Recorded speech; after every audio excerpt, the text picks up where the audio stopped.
Good morning students.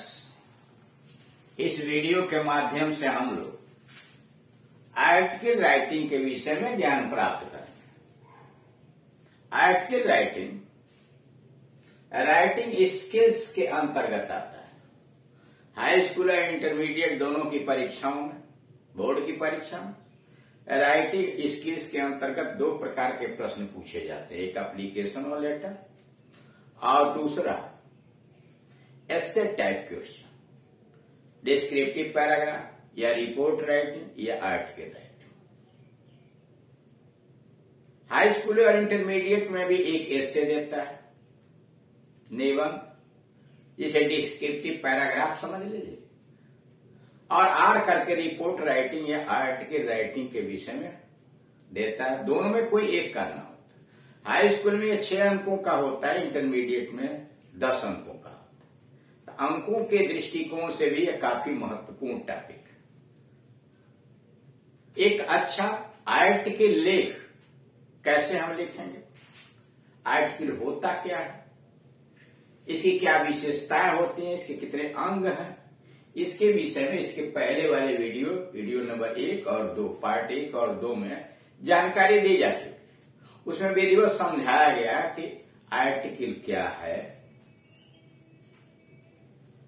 वह कितने प्रकार का होता है, कितने अंग होते हैं, उसमें क्या क्या सावधानियां बरतनी चाहिए, उसे सबसे पहले आप देखें, समझें, पढ़ें, वीडियोज देखें, और फिर भी अगर कोई समस्या खड़ी होती है तो इस दिए गए मोबाइल नंबर पर आप कॉल करके अपनी समस्या का समाधान कर सकते हैं।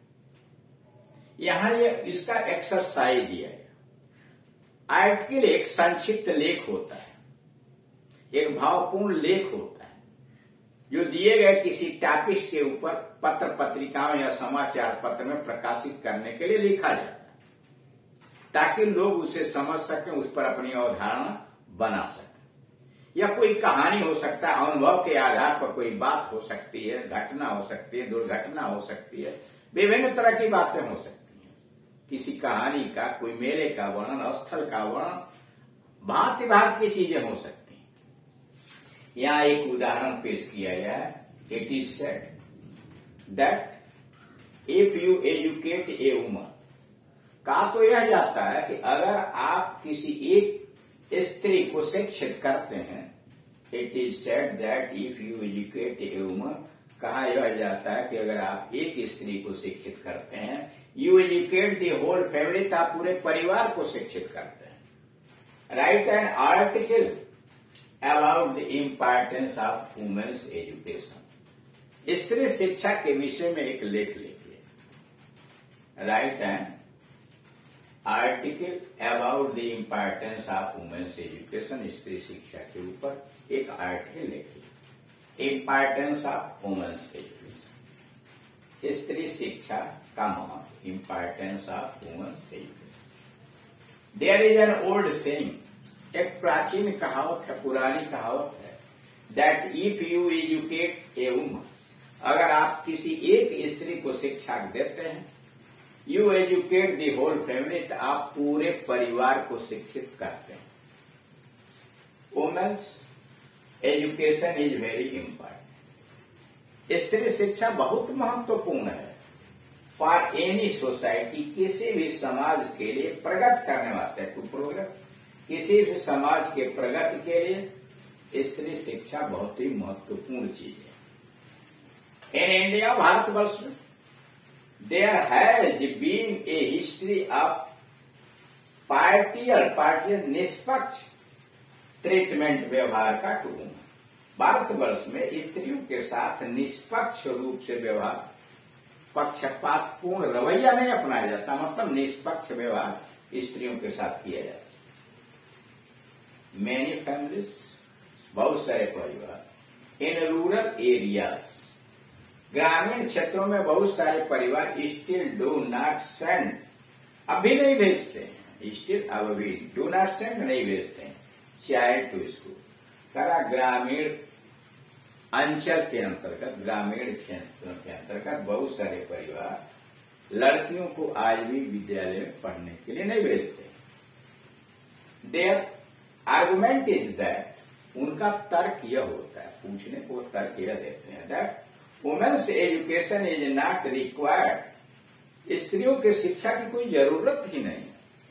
पूछने पर देयर आर्गुमेंट इज दैट, उनका तर्क यह होता है that women's education is not required, स्त्री शिक्षा की जरूरत नहीं है, वो कहते हैं, because ultimately woman has to do household duty, क्योंकि अंततोगतवात स्त्रियों को गृहस्थी का ही कार्य करना है।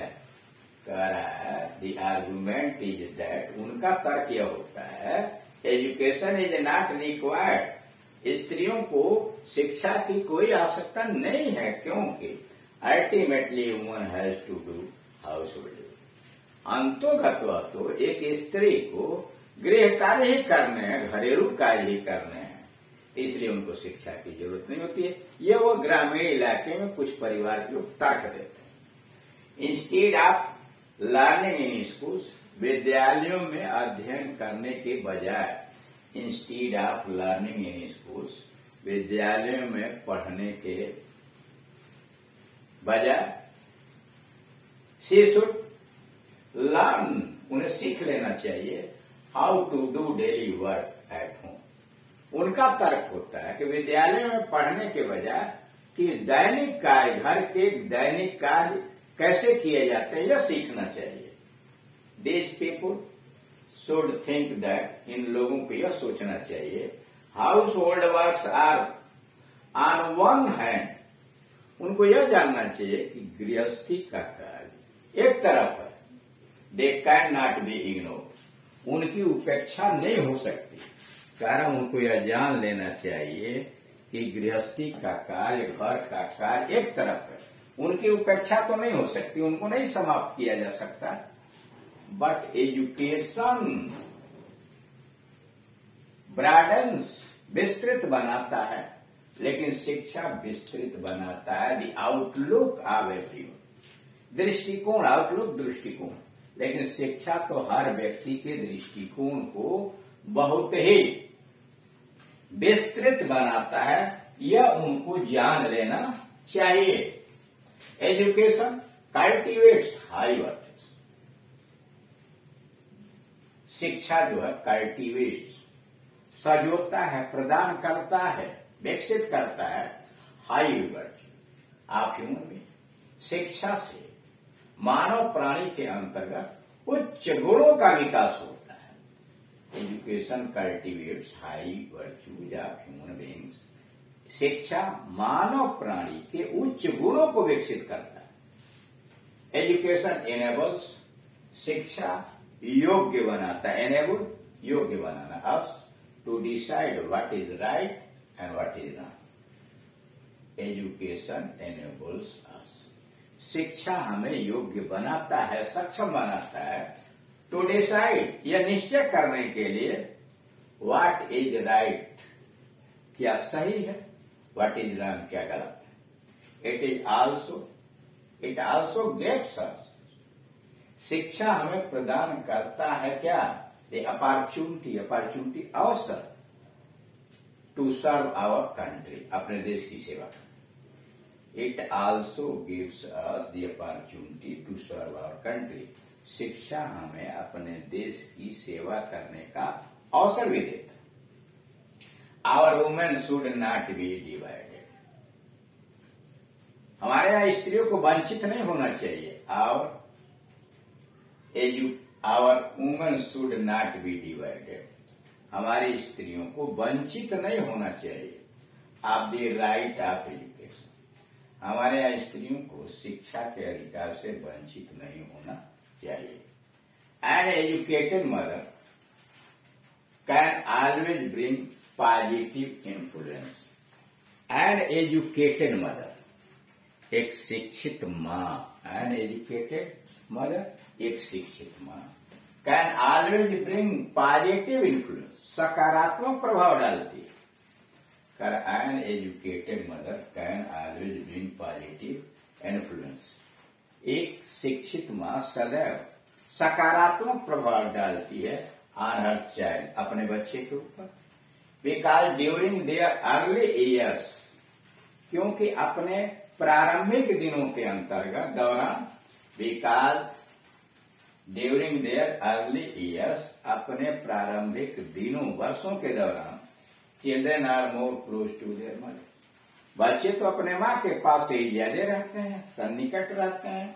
Because during their early years, क्योंकि अपने प्रारंभिक दिनों में, प्रारंभिक वर्षों के अंतर्गत children are more close to their mothers, बच्चे अपने माताओं से बहुत सन्निकट होते हैं। इस तरह से आपने देखा कि सबसे पहले दिए गए टॉपिक को, विषय वस्तु क्या है, उसे सावधानी पूर्वक पढ़ते हैं और फिर उसकी स्टार्टिंग करते हैं लेख को ज्यादा अच्छा यह होता है टाइटल देने के बाद से कि उसे किसी व्यक्ति की कही गई कहावत को, उसके उद्धरण को या अन्य विशिष्ट बातें जो प्रचलित हैं उससे स्टार्ट किया जाए, ताकि पढ़ने वाले का ध्यान एकाग्रचित हो जाए, ध्यान आकर्षित हो जाए और पूरे लेख को वह पढ़े। अब इस प्रकार से आप इसमें दक्ष होने के लिए, कुशल होने के लिए तभी हो सकते हैं जब आप ज्यादा से ज्यादा आर्टिकल के उदाहरण को आप चाहे किताबों से मिले, अन्य जगहों से मिले, उसका अध्ययन कीजिए, उससे सुनिए, वीडियोस को सुनिए, समझिए। जितना अधिक से अधिक आप उदाहरण पढ़ेंगे, आप धीरे धीरे कुशल होते चले जाएंगे और दिए गए किसी भी टाइप्स पर आप अच्छा आर्टिकल लिख सकते हैं। इसलिए कि जब ज्यादा अध्ययन करेंगे तो आपके पास शब्दों का भंडार होगा, वाक्य रचना होगी, विषय वस्तु पर विभिन्न तत्व आपको ज्ञान में प्राप्त होंगे और इस तरह से आप बड़े आसानी के साथ अच्छे से अच्छे आर्टिकल लिख सकते हैं। अगर आप इसके अलावे अन्य कोई टॉपिक्स पढ़ना चाहते हैं, हाई स्कूल इंटरमीडिएट का कोई ग्रामर या ट्रांसलेशन का कोर्स, तो आप इस YouTube पर जाइए और एड्रेस टाइप कीजिए KD Singh and Gunjan English coaching, और वहां जो पढ़ना चाहते हैं, जैसे मान लीजिए आप सिंटेक्स पढ़ना चाहते हैं या सिंथेसिस पढ़ना चाहते हैं, तो सिंथेसिस या सिंटेक्स टाइप कीजिए, लाइन से आपको सारे वीडियोज मिल जाएंगे। आप उसे समझिए, पढ़िए। अगर कोई परेशानी होती है तो दिए गए नंबर पर कॉल करके अपनी समस्या का समाधान कर सकते हैं। Thank you.